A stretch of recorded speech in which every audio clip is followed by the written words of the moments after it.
ওকে, চলো আমরা এবার কম্পিউটার গ্রাফিক্সের কিছু এমসিকিউ সলিউশনগুলো একটু দেখে নিই, যেটা তোমাদের লাস্ট এক্সাম হয়েছে। তো কম্পিউটার গ্রাফিক্সে তোমরা সাজেশনটা খুলে একটু দেখবে, আমি যে সাজেশনগুলো দিয়েছিলাম তার থেকে দেখবে পুরো কোশ্চেন কমন আছে। 5টা কোশ্চেন তোমরা ইজিলি করতে পারো, যারা একটু নিউমেরিক্যালটা প্র্যাকটিস করেছো তাদের ক্ষেত্রে কিন্তু এই কোশ্চেনগুলো করাটা কোনো মানে ফ্যাক্টরই না। আর কোশ্চেন খুব ইজি কোশ্চেন ছিল গ্রাফিক্সে। যারা নিউমেরিক্যাল প্র্যাকটিস করেছো ভালোভাবে তারা কিন্তু কোশ্চেন অ্যাটেন্ড করতে পারবে। আর ইভেন যারা নিউমেরিক্যাল অ্যাটেন্ড নাও করবে তারা কিন্তু মানে থিওরিটিক্যাল কোশ্চেনে তোমার 5টা কোশ্চেন ছিল, যে 5টা কোশ্চেন যারা নিউমেরিক্যাল না করো তারা কিন্তু 5টা কোশ্চেন সহজে করতে পারবে।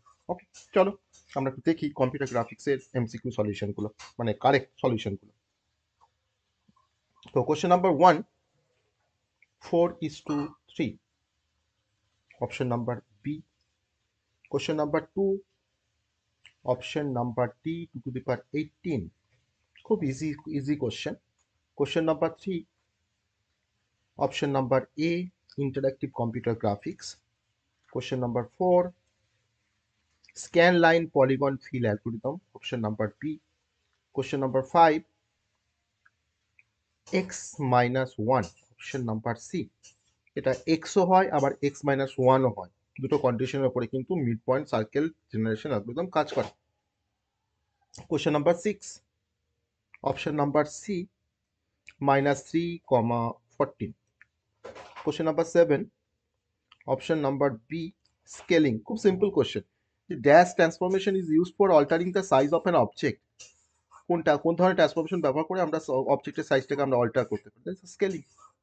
Question number 8, option number B, outside. অ্যান্সারটা হবে outside. Question number 9, option number C, polygon. Question number 10, a window defines what is to be viewed. Question number 10, option number A. Question number 11, option number B. এটাও খুব easy question. Question number 12, question number 12, option number C, a parallel. Control points are used to control the dash of the card, that is the shape of the card. It is the option.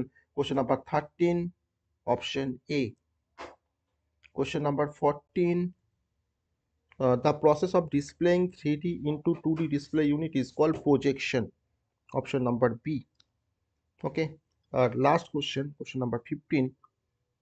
Question number 15, which is used for 3D positioning and modeling, animation and other application, that is a trackball, option number B. এ হচ্ছে computer গ্রাফিক্সের MCQ solution. তো আশা করি সবার পরীক্ষা ভালো হয়েছে, যারা numerical practice করে গেছো বা যারা একটু আমার সাজেশনটা ফলো করে গেছো। আমার সাজেশনের মধ্যে প্রতিটা কোশ্চেন কিন্তু তুমি ভালো করে খেয়াল করে দেখবে, প্রতিটা কোশ্চেন কিন্তু সাজেশনের মধ্যে আছে। ওকে, নিউমেরিক্যালগুলো তো তোমাকে প্র্যাকটিস করতে হবে। তো যে ধরনের নিউমেরিক্যাল করিয়েছি সমস্ত টাইপের কিন্তু প্রবলেমগুলো কিন্তু সেখানে সেম টাইপের প্রবলেম কিন্তু সেখান থেকে এসছে।